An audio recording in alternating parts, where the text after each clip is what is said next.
Pinagalitan ko? Sabi yung buhok mo, oh.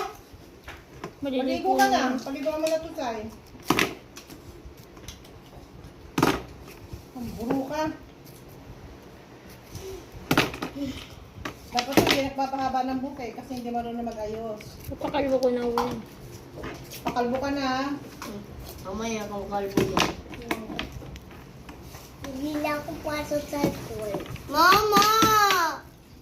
Pa-flashlight mo to, hindi ko nakikita. Nakita mo eh. Gusto ko naman yung flashlight. Uy, paborito ko yan, mami.